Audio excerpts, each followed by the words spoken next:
Bendecidos con toda bendición de lo alto, soy la pastora Ibelis Tejera. Estamos compartiendo, enseñando acerca de la vida de Elías, del profeta Elías. Mientras había sequía, que ya la vimos, ¿verdad? Esa oración cuando Elías dijo, no lloverá hasta que yo diga que va a llover. Y esa sequía duró 3 años y medio, 3 años sin llover. Y Dios le habla a Elías en esa sequía. Primera de Reyes, capítulo 17, versos 2 en adelante, nos dice: la palabra del Señor vino al profeta Elías, diciendo, apártate de aquí, dirígete al oriente y escóndete junto al arroyo de Kerit, que está al frente del Jordán. Y sucederá que beberás del arroyo, y yo he mandado a los cuervos a que te sustenten allí. Así que Elías se fue al arroyo de Kerit, al este del Jordán, y allí permaneció conforme a la palabra del Señor. Por la mañana y por la tarde los cuervos le llevaban pan y carne y bebía agua del arroyo. Dios mismo envía al profeta Elías a Kerit a que se esconda. Kerit era un arroyo en el valle del Jordán, y allí Dios lo envió para que se escondiera del rey Acab. Kerit es símbolo del lugar de descanso, de retiro, lugar donde se vive por fe, lugar de retiro, retirarse con Dios. Le estaba diciendo Dios al profeta Elías.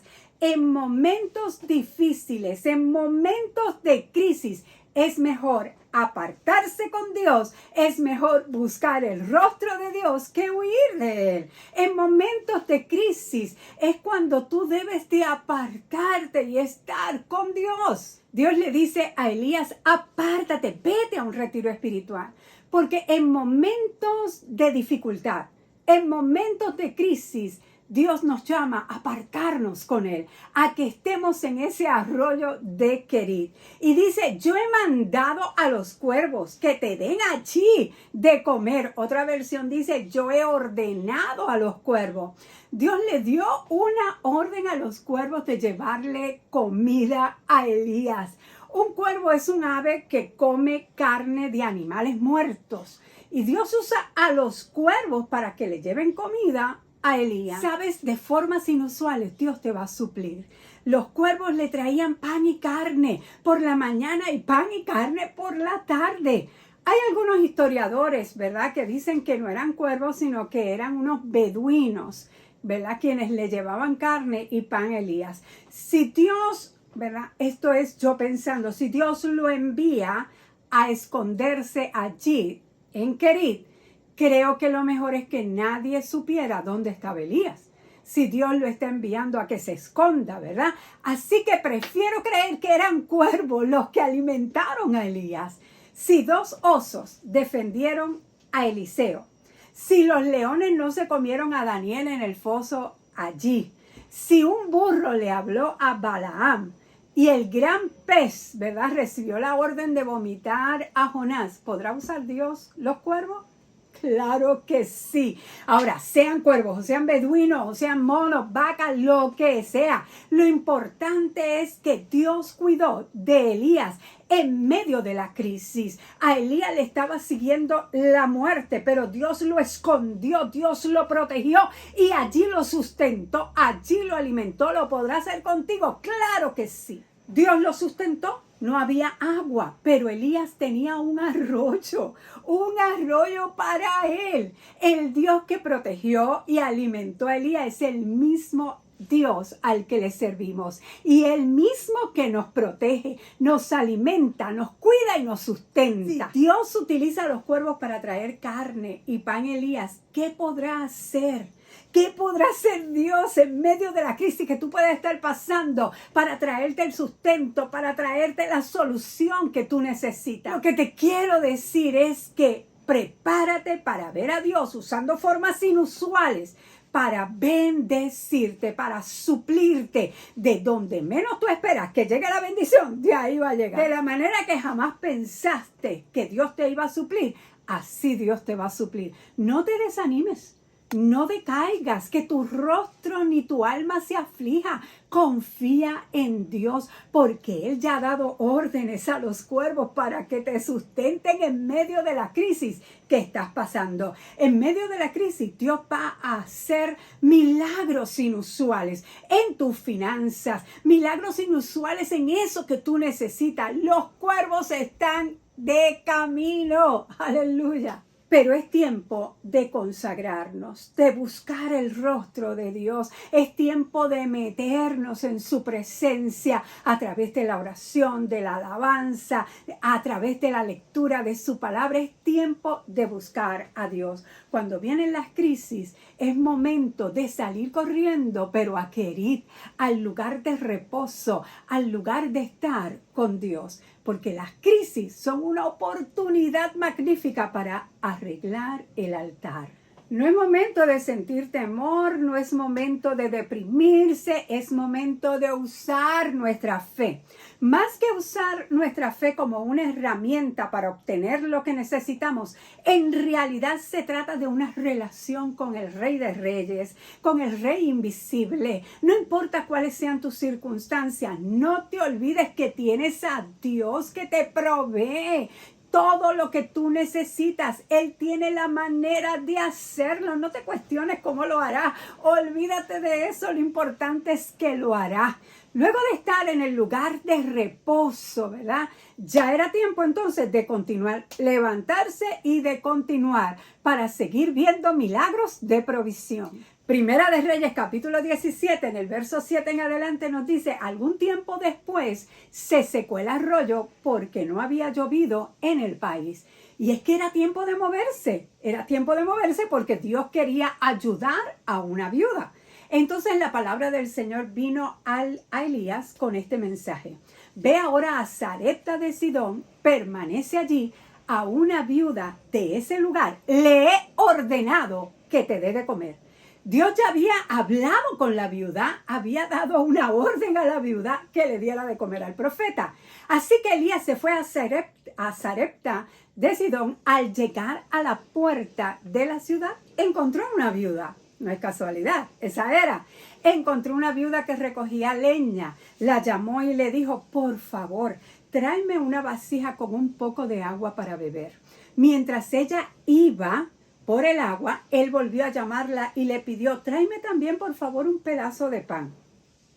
Y ella le dice: tan cierto como vive el Señor, tu Dios, respondió ella, no me queda ni un pedazo de pan. Solo tengo un puñado de harina en la tinaja y un poco de aceite en el jarro. Precisamente estaba recogiendo los leños, ¿verdad? Unos leños para llevármelos a casa y hacer una comida para mi hijo y para mí. Será nuestra última comida antes de morirnos de hambre. Esta mujer lo que tenía era poco, pero Dios le habló y le dio no una sugerencia, no un si tú puedes, le dio una orden: dale de comer a Elías, dale de comer al profeta. ¿Por qué Dios hizo eso? ¿Por qué Dios le pide a alguien que lo que tiene, que es poco, lo dé a otro? ¿Por qué?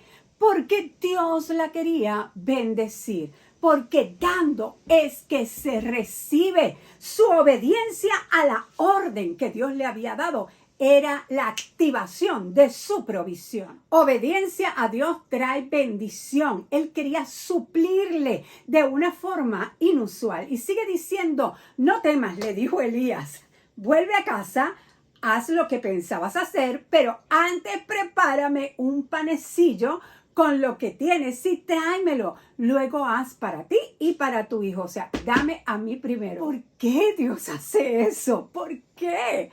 Bueno, escucha, yo me imagino a Elías diciéndole: escucha bien, porque no te vas a morir de hambre. No te vas a morir de hambre, porque así dice el Señor, Dios de Israel: no se agotará la harina de la tinaja, ni se acabará el aceite del jarro, hasta el día en que el Señor haga llover sobre la faz de la tierra. Ella fue e hizo lo que había dicho Elías, de modo que cada día, óyeme, cada día hubo comida para ella y para su hijo. como también para Elías. Cada día, tal como la palabra del Señor le había anunciado por medio de Elías, no se agotó la harina de la tinaja, ni se acabó el aceite del jarro. Elías le dijo a aquella mujer, no temas, no tengas miedo, veas lo que has dicho, pero primero cocina un pequeño pan para mí y tráemelo. Después prepara pan para ti y para tu hijo, pues el Dios de Israel dijo que no se te va a acabar ni la harina ni el aceite. Una de dos cosas, pienso, ¿verdad? Aquella mujer o estaba esperando a ver si verdaderamente era ese el profeta al cual ella tenía que alimentar siguiendo la orden del Señor, ¿verdad? El mandato de Dios, porque recuerda que ya Dios le había hablado a ella y le había dado una orden. O el miedo la paralizó completamente. Y creo que fue eso lo que pudo haber pasado, porque Elías le dijo, no temas, no tengas miedo. El miedo a la escasez, miedo a que falte, ese miedo te puede llevar a desobedecer a Dios, porque estás poniendo tu confianza en eso poco que tienes y no en el Dios que te provee. Que tu situación financiera no sea excusa para no honrar a Dios, para no obedecer a Dios. Dios jamás aceptará esa excusa. Eso es ponerle condiciones a Dios. Dios, cuando yo esté mejor económicamente, entonces te honraré, entonces te daré, entonces haré lo que me estás diciendo que dé. No, o sea, porque es que tengo miedo a que me falte. Eso no es fe, eso no honra a Dios, eso no agrada a Dios, porque en ese caso Él no es lo primero. Frente a la crisis, tu fe debe de hablar.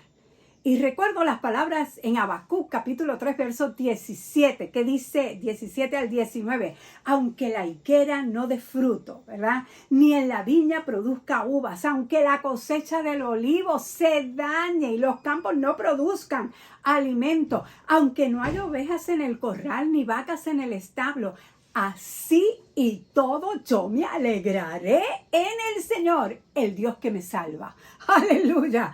El Señor Dios me fortalece, afirma mis pies como los de un venado para que yo camine en las alturas. ¿Sabes? La situación que describe Habacuc aquí es una de extrema escasez. No era que estaba ocurriendo, pero era una de extrema escasez. Pero su fe era, aunque las cosas estén así, yo me alegraré. Dios me puede dar abundantemente. Aleluya. Así con todo, yo me alegraré. Aunque lo que tengas sea poco, como aquella viuda, pero tomas la decisión de honrar a Dios, ¿verdad? De honrarle a Él, de obedecer a su palabra. Prepárate para ver cómo ese poco Dios lo multiplica, cómo la harina y cómo el aceite se multiplica. Elías le hizo ver a aquella mujer que si obedecía a Dios dándole de comer, no tendría por qué sentir temor. No tendría por qué sentir miedo de una posible escasez, ya que Dios se iba a encargar de proveerle. Prepárate para ver cómo Dios suple de una forma inusual. Yo no sé qué cuervo Dios va a usar. Yo no sé qué cuervo Dios va a usar para enviarte lo que tú necesitas. De qué manera Dios usará, ¿verdad? ¿Cuál manera Él usará? Pero de que lo va a hacer, lo va a hacer. Vienen los cuervos de camino con tu bendición. Suscríbete al canal si no lo has hecho todavía. Continuamos esta serie de enseñanzas acerca de la vida de Elías para que seas parte de esta comunidad de fe, que recibes la palabra de bendición, palabra que anima, que motiva, que inspira, que te llena de fe. Suscríbete. Aleluya. Nos vemos en la próxima. Bendiciones.